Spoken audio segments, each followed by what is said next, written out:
We often try to love ourselves, but what if the very part of us striving for self-love is also the one concealing our deepest flaws? Imagine you are trying to solve a puzzle, but the puzzle pieces keep changing shape every time you feel hurt or judged. That's how absurd it is to attempt self-love without a true understanding of what you are about to discover on the following journey. We are taught to repeat affirmations as if they are magic spells that can mend our fragmented self-image. Repeat affirmations. It is like trying to drink coffee without a cup. You can feel the heat, but you're just going to end up with a mess. You're just going to end up with a mess. Today, we dive deep into the mechanics of our minds, confronting the uncomfortable reality that the parts of us we try hardest to hide are often the most authentic.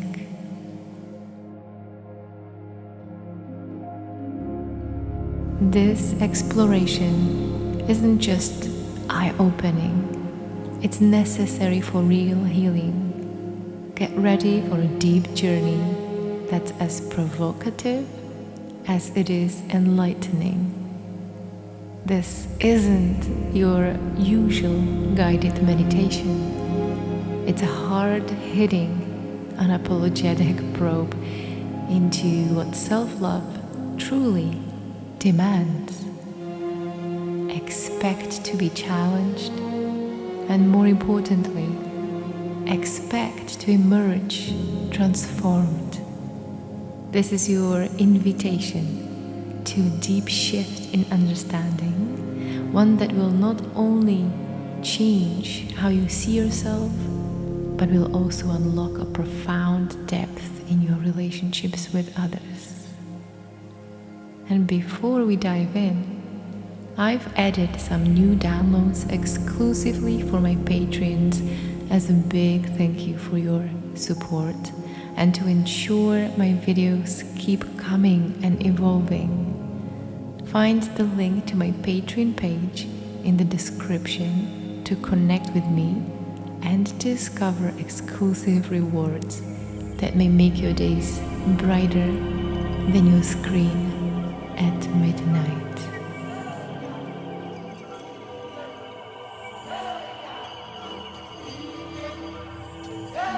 The term self-love is a popular obsession. Everywhere we turn, it seems as though the world is whispering, "Love yourself more, and all will fall into place." Whether it's achieving personal goals, landing dream opportunities, or navigating relationships, the mantra remains the same. It all begins with self-love. But what if it is just a distorted cousin of self-validation?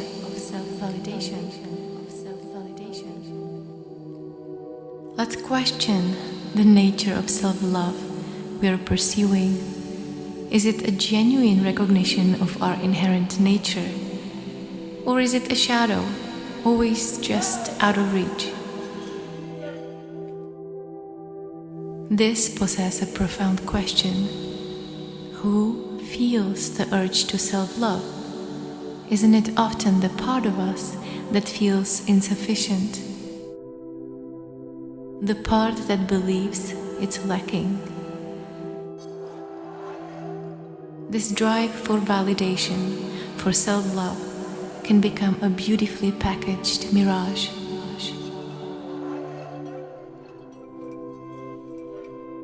We find ourselves in a hall of mirrors, surrounded by distorted reflections of who we think we should be.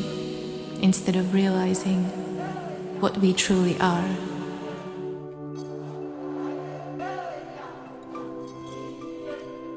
This individualistic pursuit can lead to superiority, vanity, and disconnection from others.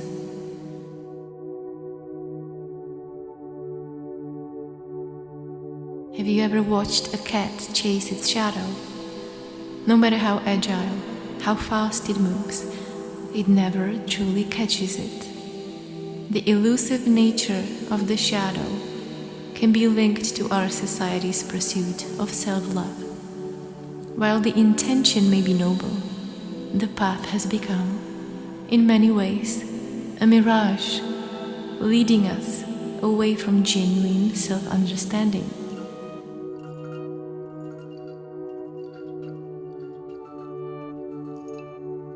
Your true nature is beyond the need for self-love.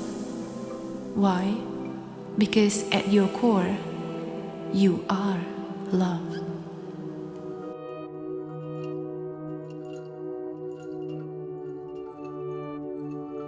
So, why do we play this game? Let's peel back the layers. In a world driven by comparison and competition, where we are constantly measured against others, as long as we can imagine, we can't help but compare to others, or even to the better past self-image of ourselves. And that comes with a voice that keeps repeating, "I'm not good enough." Then who exactly are we trying to love? That distorted reflection? The love we often chase is directed at this illusion, which ultimately distances us from genuine connection with others and ourselves. It's like trying to fill a bucket with holes in it. No matter how much water you pour in, it's never enough.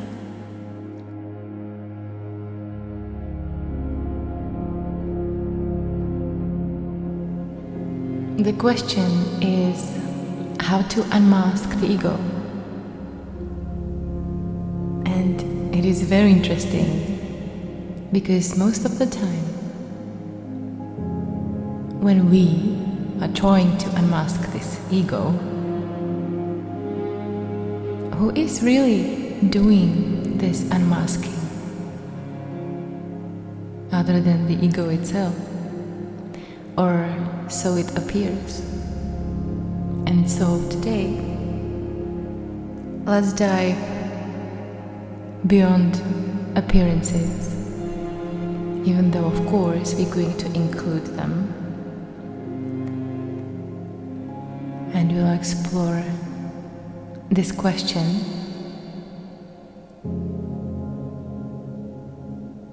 and I'm going to give you a little practical exercise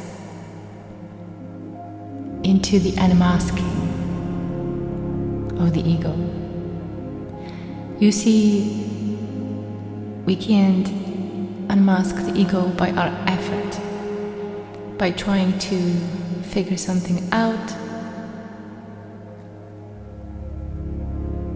because we just end up judging ourselves and other people and comparing how we should be without the ego.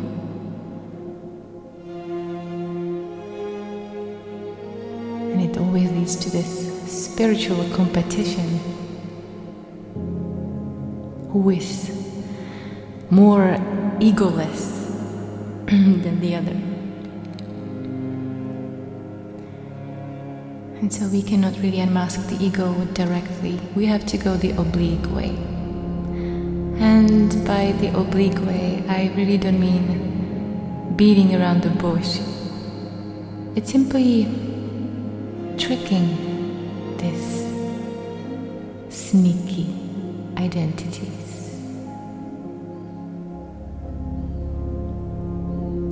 And so It is actually very simple. And by simple, I don't mean easy. But consider this. Remember a past conversation you had recently or a long time ago. Perhaps one where you feel a little uncomfortable. Maybe there is some emotion. Maybe there is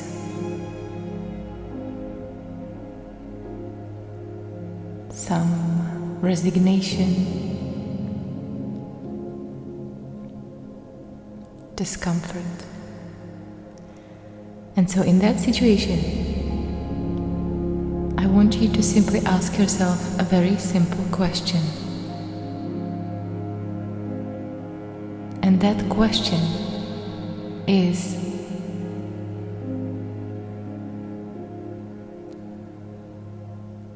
who do I want to be perceived as? Who do I want to be perceived as?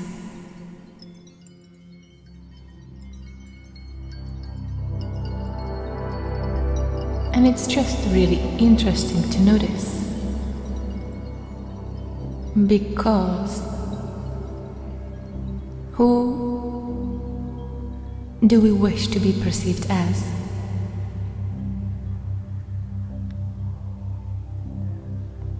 Is disguising a part of ourselves that we are hiding. So I'll give you an example. Let's say we have a needy person.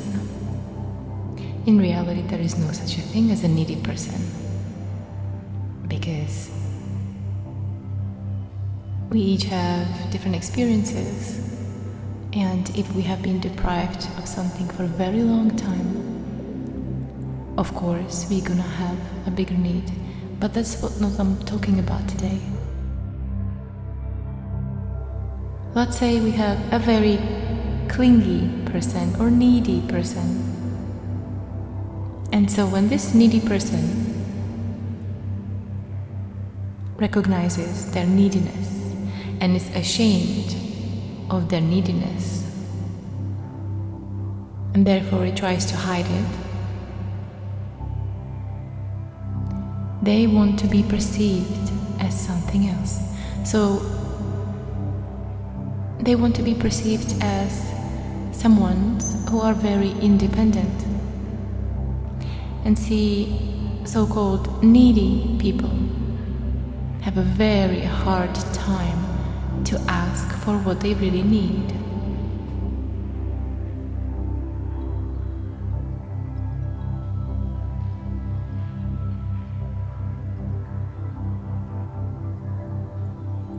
They cannot ask for what they need because they are so disconnected from that inner part of themselves,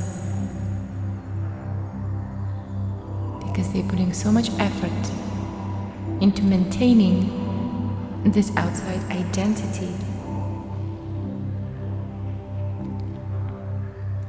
which desires and wishes to be perceived as someone who is not needy, not clingy. Some of the most needy people are the most independent people you've ever met.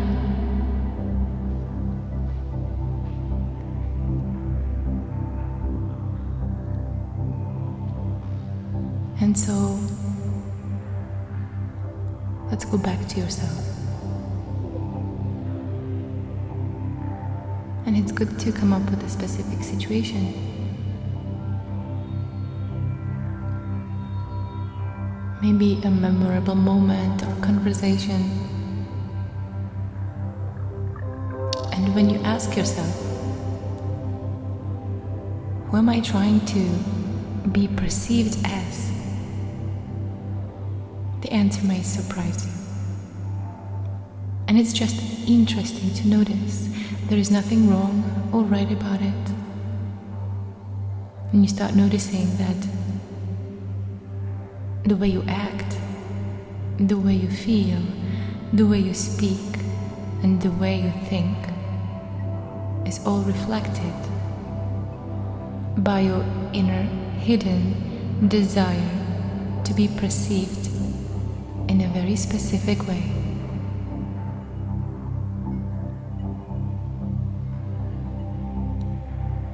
And so the simple way of unmasking the ego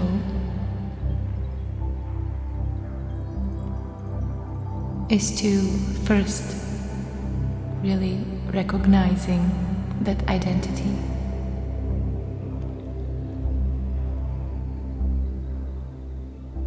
And once you put a label on it, once you can name it, it already loses its power, because now it's being recognized.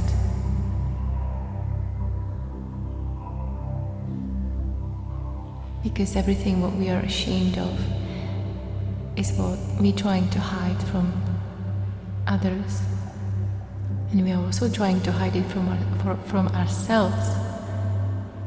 It's just really painful to be with an image of ourselves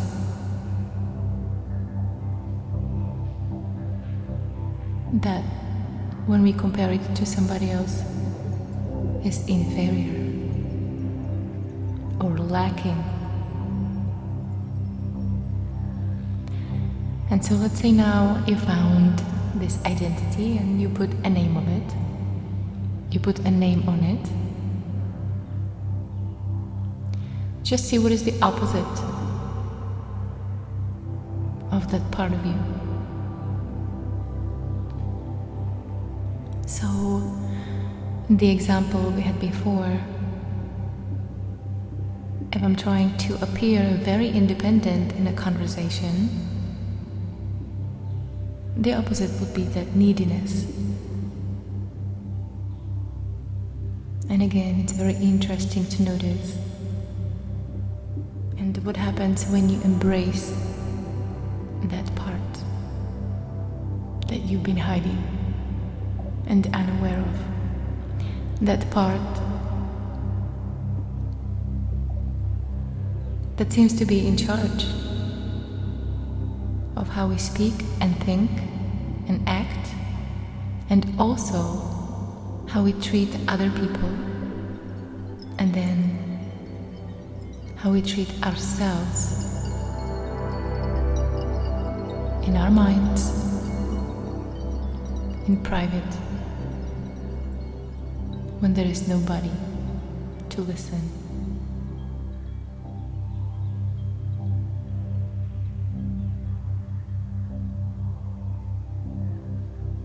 And for some people this can be very painful, but it can also be quite entertaining if you allow yourself to see your life as this game.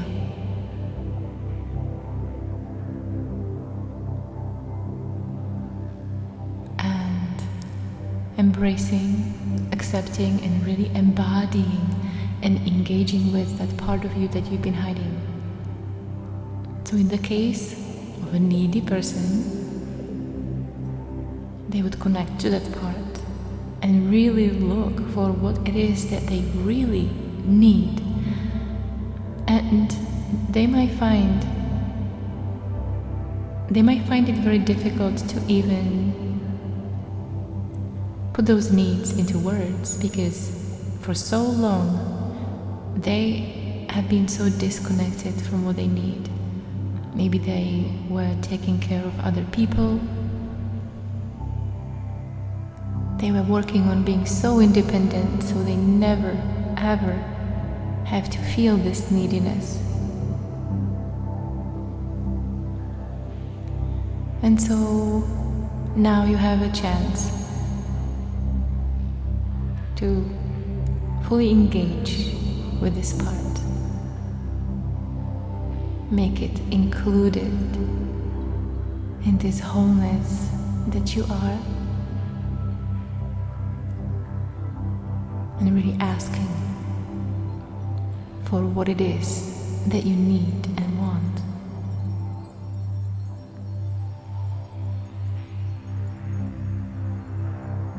And of course that will be very hard to do sometimes. But if you embrace this experience, and if you are really committed to nothing but living from the space of love and your true authentic being, beyond manipulation and suffering,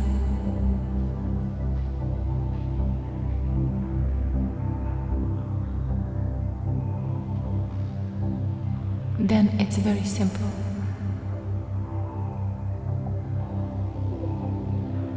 The asking for what you need becomes your spiritual practice,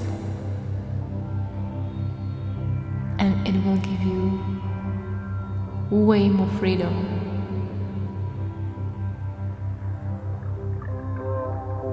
than any meditation would. Sitting in silence, observing your abdomen, rearranging your judgments, not being able to really see what parts still are dying to come out.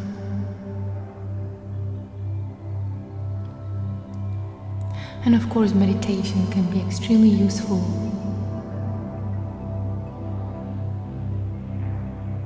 But without knowing how to see, recognize, and embrace, in loving embrace, these sneaky identities, it's nothing.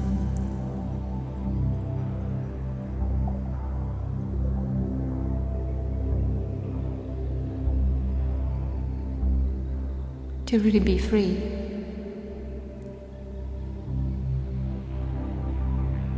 is very closely connected to self-awareness. Being aware, noticing, and recognizing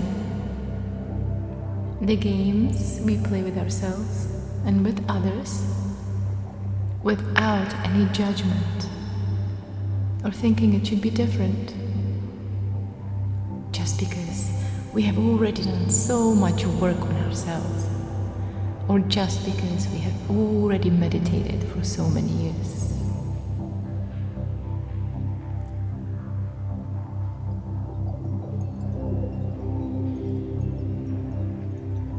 True freedom is only found when your story ends.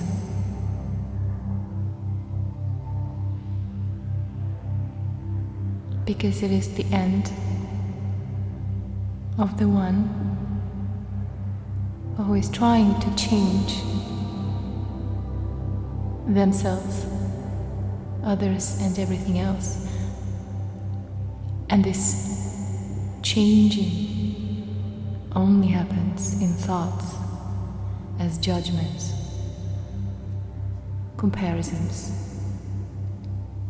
self-doubts, and suffering. You know, a regular human life.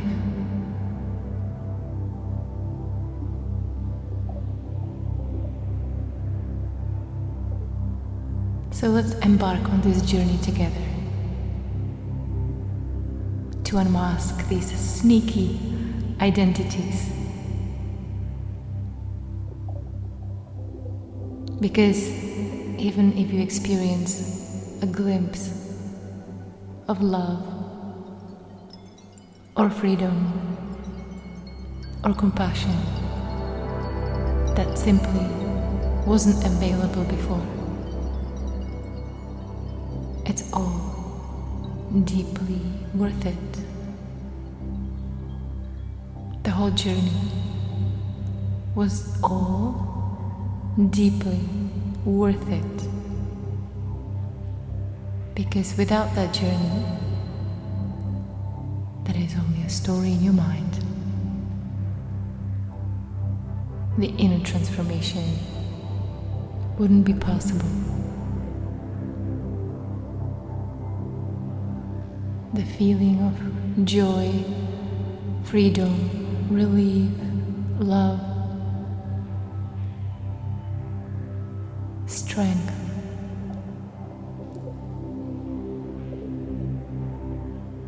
Wisdom, forgiveness. It's simply not attainable by any other means.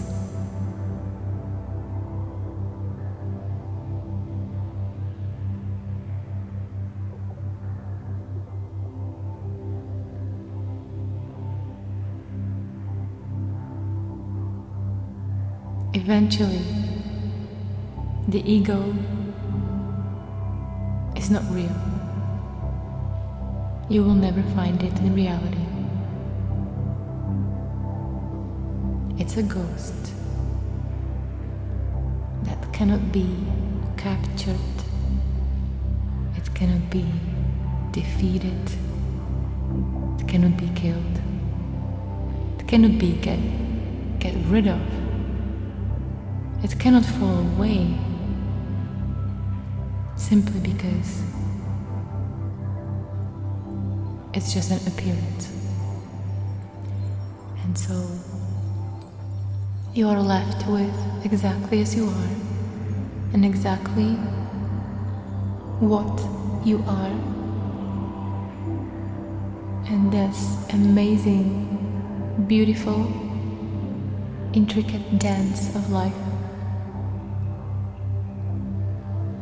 where illusion and reality dance together, hand in hand, in one's eternal dance.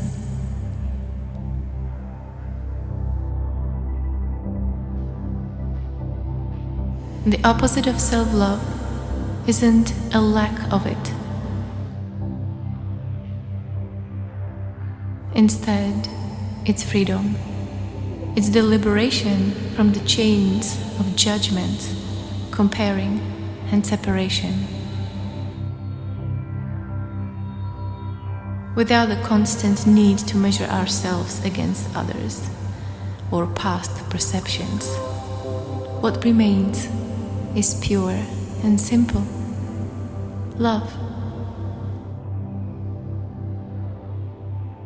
Because at our essence, we are beyond comparison and beyond validation.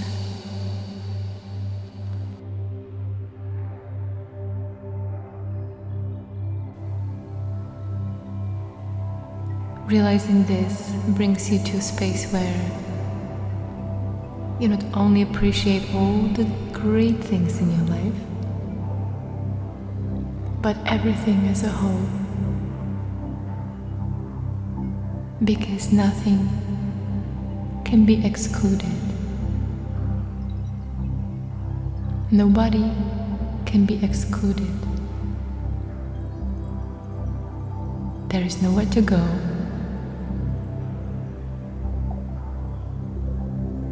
What a relief.